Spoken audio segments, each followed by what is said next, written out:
All right, good evening. This is Ken at Tortoise Capital. This is the Sunday night strategy podcast for March 14th, 2021. Literally the Ides of March in a few hours. So we will beware. I just posted the weekend links, all the updates to Patreon, including a 7-minute speed run using the weekly charts. That's 50 charts in 8 minutes for snapshot strategies. There's some good ones for you to review. All right, so let's start. This is blockchain, B-L-O-K, and like all the disruptors, this is in position to do some catch-up tradings, right? So we have, see, this is the weekly, this is the daily, and is that the hourly? Yep, that's the hourly there. So, you know, I'm noticing on the hourly we've had strong resistance right here. So it would be unsurprising to see this reject and come back down to 51. So that's a $7 move on 58, and that's 1/8. So that's, you know, we're talking about a 12% sell-off potential here. But if it's able to clear that, then 62 is in range, which is a $4 move. And then if we were to look all the way back to the very peak, we'd say 62 is in range. Yeah. So that's, you know, so the downside is actually easier to believe in. But I also feel like we could make the argument that this was the this move here was what shook out all the weak hands. So all the true believers that were owning this, anybody in that group that could be convinced to sell should have sold by this. And so this could be the recovery trade for all the new owners. So if that's a leg, that's a leg, and then getting to Z2 is not out of the question. And if you're a believer in long-term crypto, then block is a way certainly to get it, because you get not only the cryptocurrencies, but you get some companies that really will benefit from the use of expanding crypto in the world, like PayPal and Square and Tesla and so forth. So it's, I think, poised at a nice resistance level here and ready to go. So I like this in either direction. I think I'd be short, like right around here, around 56 on a tactical trade. Instead, I mean, clearly I want to be short if it breaks below 51, but I think I'd be willing to trade tactically between, say, 56 and 51 and try to get some of that, the 10% move in here at about a 2% risk. So blockchain, I think, is well postured to do that. Let me find the other.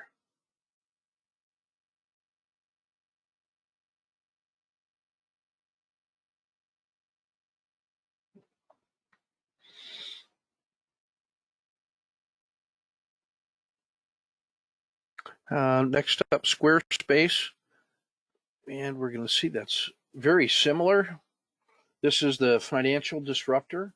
It's well postured to benefit from cryptocurrency but also increased economic activity. So on the hourly, you know, we have to notice this. This would be a natural place for it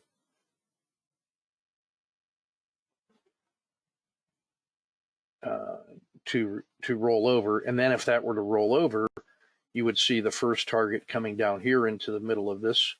And then if that failed, a second leg down to about 195,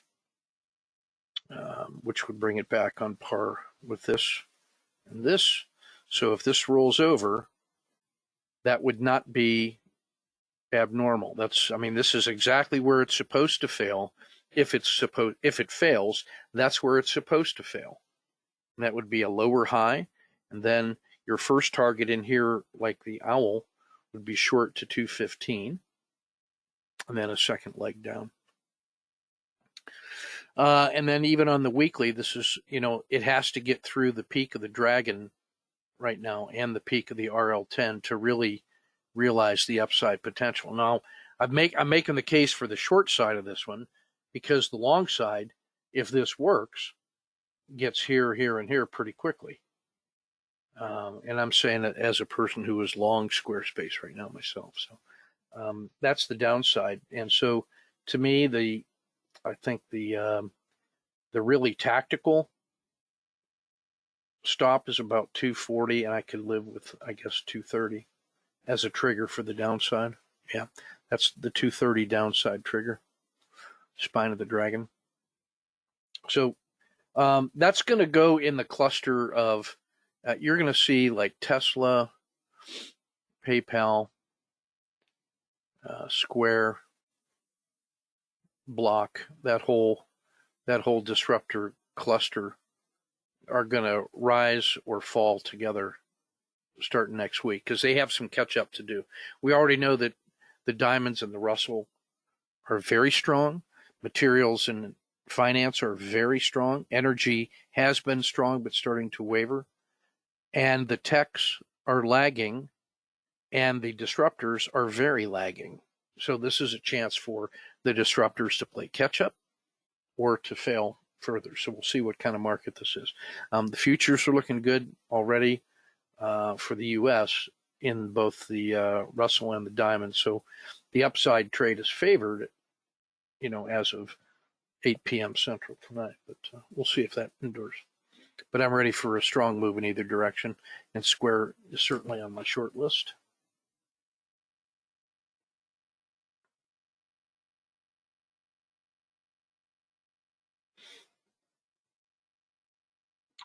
Speaking of disruptors, next up is Tesla.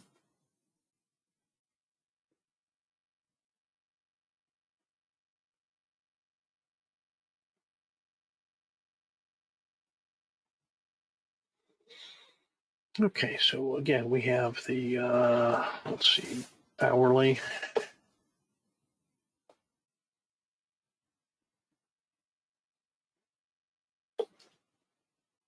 Select brushes dummy. So hourly, daily, and weekly again. Really strong leg 2. So this was leg 1, consolidation. Leg 2 on the weekly. Half a pullback here. Found support. Closed at the key 700 price level. Those 3 entries would get us up to 8.25, and then 900 are the 2 targets, the 2 tactical targets, I would say. Maybe 750 I would add in there. 750, maybe just 750, 800, 850, and 900. So 4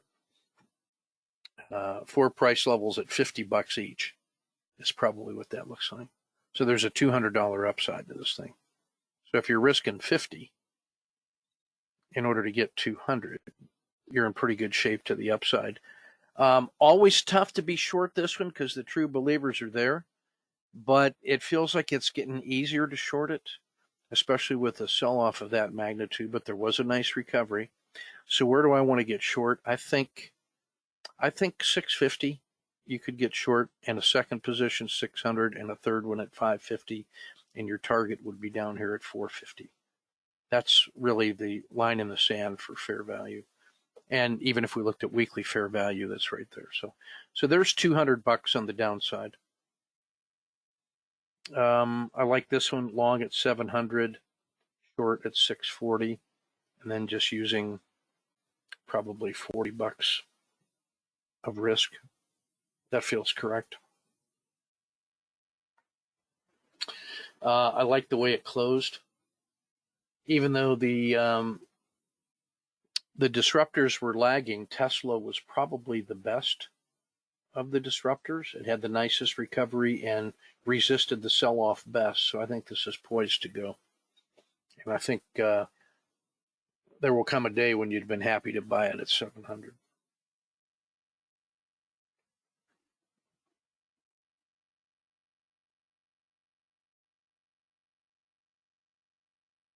Okay, next up is MTLS, which I don't know anything about. Let's see what that is.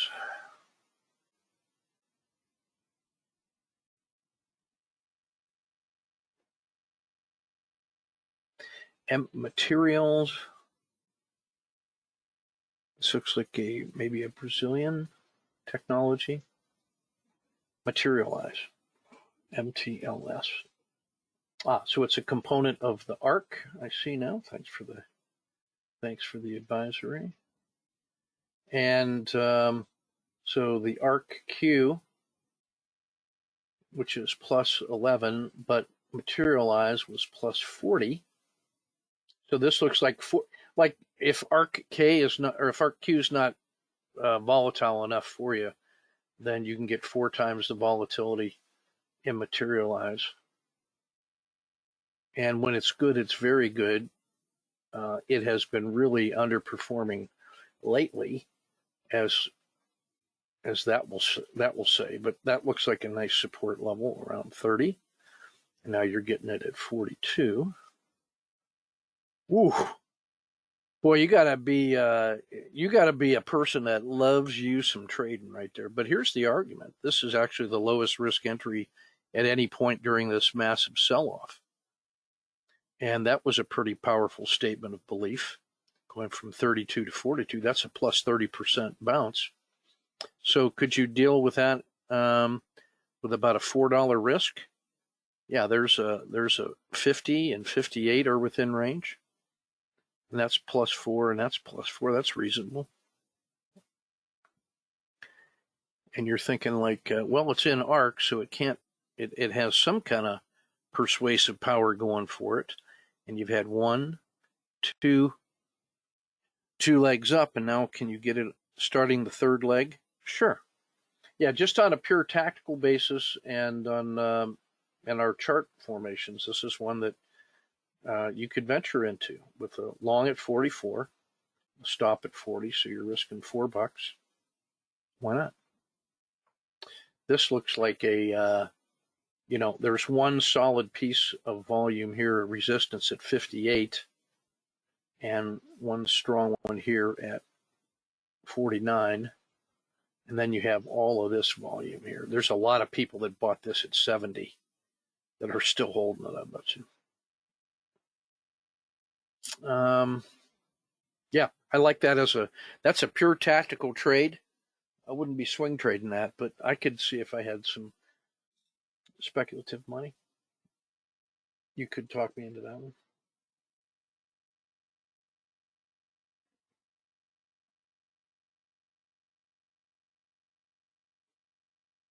Honeywell, I'm getting ready to spend some money on one of their air purifiers for the home.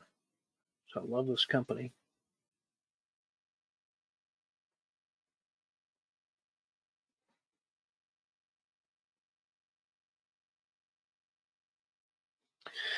All right, so again, we have, now we're going to go backwards. This is a new person. So this is weekly, daily, hourly, 65 minutes, I should say. All right. So on the weekly, and this is why I love me some Honeywell. This is where it was added to the, was it the Dow? Yeah, that's where it was added to the Dow. Made it all back. So leg 1, leg 2, measured pullback, and RLXD, and off it goes, testing all-time highs. Love it. It's already above this key price level. And you're buying momentum on a great company. Yeah, just buy it with a stop, with about a $2 stop, 1%, and you will not be sad. No way would I be shorting these guys. I mean, that's the epitome of a well-run great American company that picks their product line very carefully and blends. They know exactly what business they're in and why they're in it. Very well run, great on technology. I just think terrific company. They know how to do it.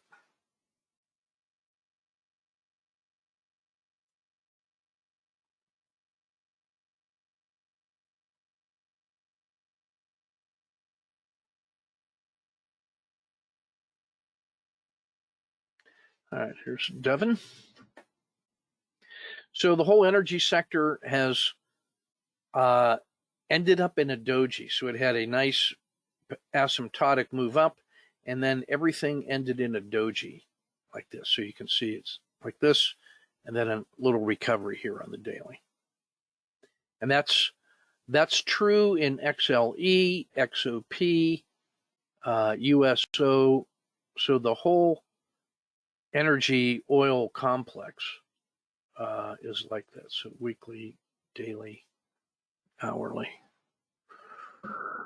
On the hourly, I like the fact that this has a Kata 2 flavor, so you can get long here underneath 25 and go. And then you'd say 25 and a half and 26 are easily within range, so that's 2 scoops of gain against 1 unit of risk. This would be the natural place to get short with the second position at 23.50, with the idea that it's going to head back to 22.50.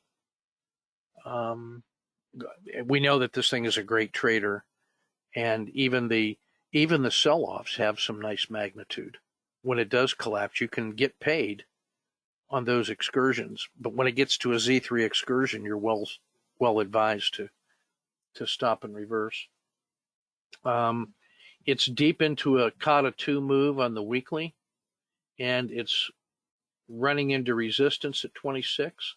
But if it gets through there, then it gets to here and here to 28 and 29 pretty nicely.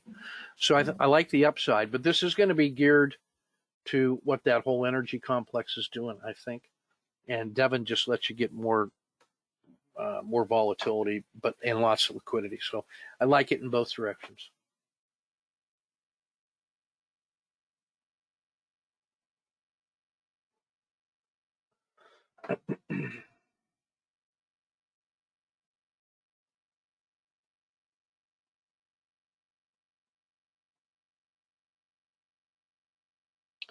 All right, next one up.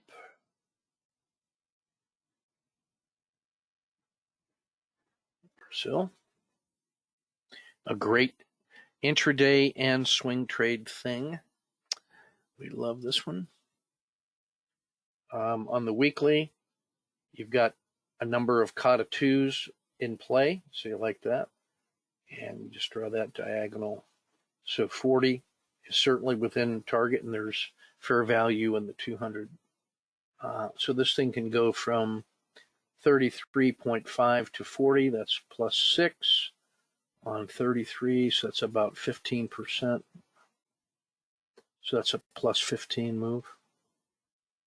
I like the inside day as ready to go in either direction, because if this fails, it closes the gap fast, and then it's down to the belly of the dragon, and then the RL10, and then if that fails, you really want to be short. They're just COVID has eaten them alive, and it does not look good. So I think actually the short side is the easier sell on this one. Getting short at 33, target 31. That's $2. So if you can risk $1, and that's only 30 cents, that's a 30-cent risk. That's a 7-to-1 reward to risk on the downside. But as always, start this one with an intraday frog ready to go that way.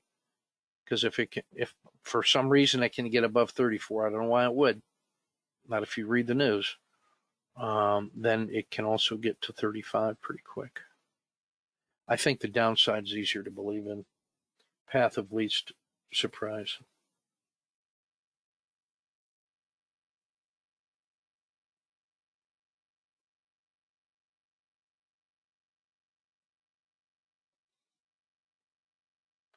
SI is next. Silvergate Capital. Don't know what they are.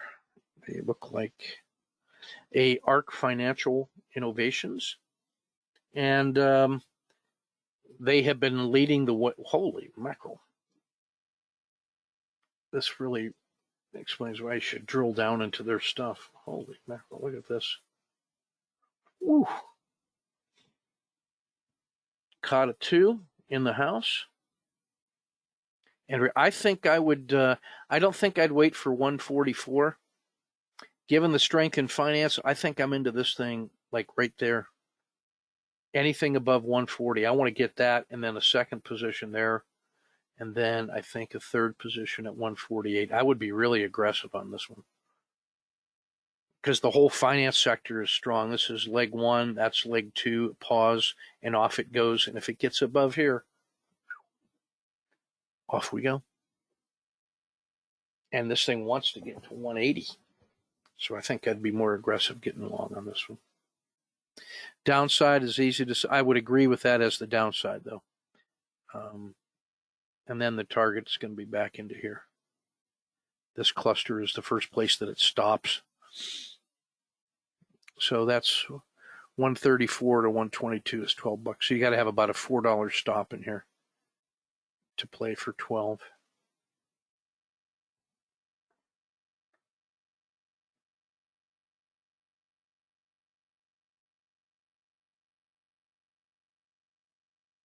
Apple, this is from the Auto Framer.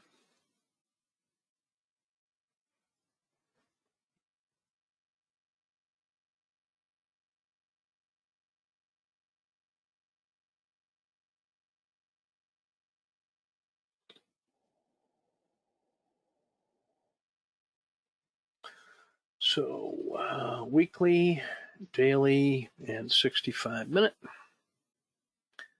You like this Kata 2 here. And it's just got to get above 122. So if you get it long here, and then you can add a second position and I think a third position there. Then 126 is in order. You're catching this at a very nice turn and recovery, and you think it's 138 is in range, which is $17. So you could have as much as a $6 risk if you wanted to give it room to run. So if you're long at 122, that would be at 116. Yeah, a $6 risk in order to play for 18. And this all feels like solid support in here. And certainly, if it goes below 109 ever, just automatically powerfully short. Because then the last support was here at 95. That's when that took off.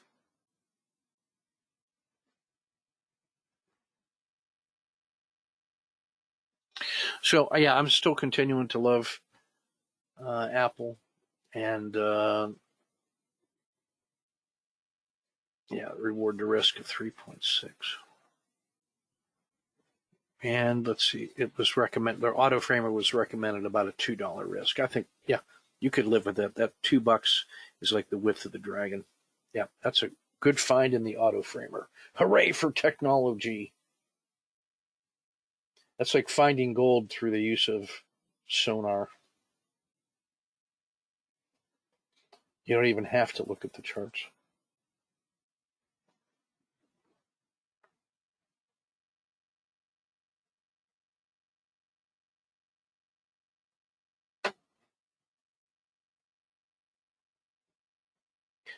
Hey, I'm trying a new router combination today, but a new like a multiplexer for the home to try to improve the connection. Does the connection sounding any better on your end? Like as far as lag or quality of sound? Let me know in the chat there. It's showing me as better upload speed, so okay. And it doesn't look like the lag is anywhere near what it was, so maybe there's a solution. All right, Caterpillar, our old buddy. Yeah, it's just America selling tractors. And here's our Kata 2 entry and reinforcement, and especially Kata 2. That's where we had to have it on the swing. And this should be the second or third entry. And you're already getting a Z3 excursion and then an infrastructure bill. Off you go. Don't be shorting this, for crying out loud. Oof. But if you had to short, I wouldn't be short until it went below, say, 215. So even if you just kept that as your wide stop and you wanted to just own it and leave it alone, you'd be risking 12. Can you see 24 above that? You'd have to go to 53. Yeah. 53 is within range, I think.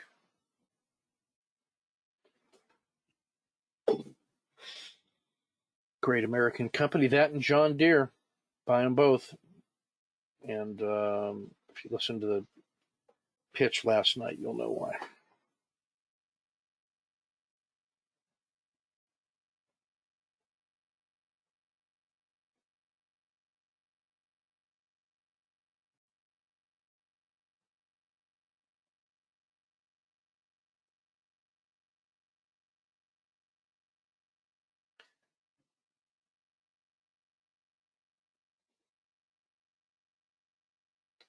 All right, here's Goldman.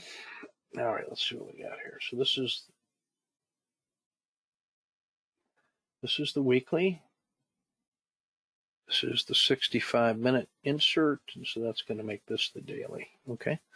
The whole finance sector has been strong. Here's leg 1, pause. Leg 2, pause. Leg 3. So this could be a continuation of if that was a weekly leg 1. Now there's leg 1, leg 2, leg 3. This is just Goldman leading the financials far and away to the north and not looking back, and more stimulus money coming in, and they're going to benefit from that, all that paper being printed and easy trading. I mean, God, just buy it. And, buy it with a $15 stop if you had to, but just buy it. Yeah. I think there's better ones to play in the finance sector. Like, I think Square and PayPal and what was that other one? SI and FAS, for that matter, are going to give you greater percentage moves. But man, this is just buying the leader. Hard to argue with them. As long as the Democrats are in power, that's going to be brilliant and easy. I mean, you don't think Kamala Harris would stop the printing presses, would you, when she takes over? No. So we got 4 years of them just printing money.